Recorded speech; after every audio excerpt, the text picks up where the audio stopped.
Welcome back. Former President Trump will be back in the White House for a second term. Political analyst and former WDRB reporter Lawrence Smith is here this morning to talk about what this means moving forward. I have to say, it just feels like all is right with the world if we're talking politics with Lawrence. Yes. I'm so glad to have you back in the house. I'm glad to be back with two of my favorite people. So, Aw, nobody knows congratulations politics on like being on you. the morning show, by the way. Thank you, Lawrence. You guys are doing great. Thank you. Well, let's start with the presidential race. If I had a nickel for every time somebody said to me, I don't like either candidate, I'd be a very rich woman. So what do you think determined the outcome of this election with two candidates that people weren't especially excited about? I think it came down to the question that Trump asked, are you better off now than you were 4 years ago? People looked at inflation, they looked at the border, and they looked at their security and said, you know, I don't like either one of these people in a great way, but I like my situation less. So I think that people voted literally for the economy, for the border, and for those issues that Trump talked about. And something else happened. I think Trump ran a very unconventional campaign. He largely ignored the mainstream legacy media and focused on podcasts like Joe Rogan. And that allowed him to appeal to what I call low propensity voters. There was a big turnout, and I think a lot of those people are folks who don't vote much anymore, or haven't voted much anymore, and they came out for Donald Trump. Young men. It'll be interesting to dig down into these numbers over time, but young men,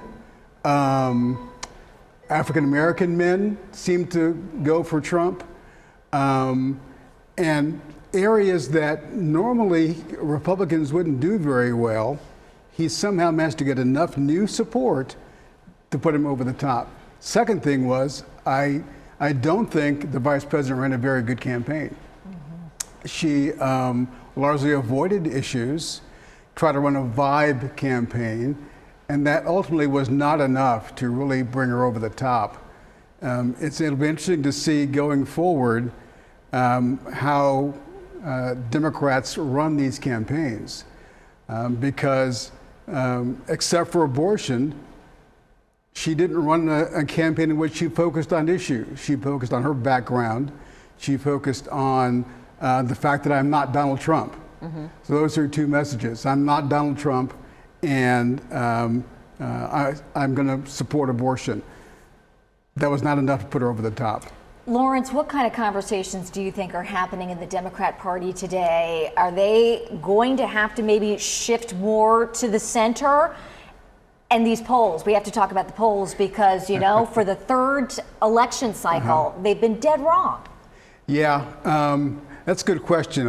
What I wonder is what President Biden is thinking this morning. Because, as you know, he was kind of pushed aside because it was thought he could not win. They brought in Kamala Harris and much the same result. So that backfired. I don't know that Democrats will move more to the center. You have two very distinct parties right now. Yeah. Although I think Trump moved the Republican Party more to the center than from the right. And that appealed to a lot of people. I think what they've learned is they can't ignore issues. They've got to start talking about issues. They can't rely on just personality. Joy is what he ran on for a while. It can't just be a campaign against somebody else. It has to be give people a reason to vote for me. Yeah. And I don't think Harris did that successfully. What about these polls? What has to change in polling, or what is going wrong in polling? I think, you know, I'm not a polling expert, but I will say this. I think more and more people are just not participating in polls anymore. Just one Plus, answer. it's harder to reach people, you know, with cell phones, fewer landlines, things like that. So it's very difficult to do polling.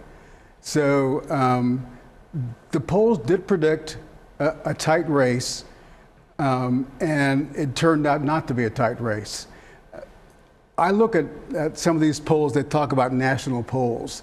National polls in presidential elections are almost meaningless. Right. Because it's state by state. It's electoral. So unless you have polling telling you how a particular state might go, it's meaningless. So these polls that showed 51-49 nationally for one candidate or the other, I think are practically worthless.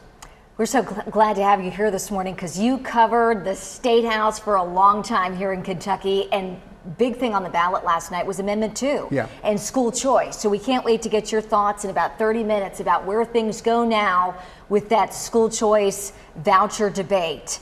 Can't wait to have you weigh in on that, and thank you for sticking around to do so. Absolutely. More to come from Lawrence Smith in just a little bit.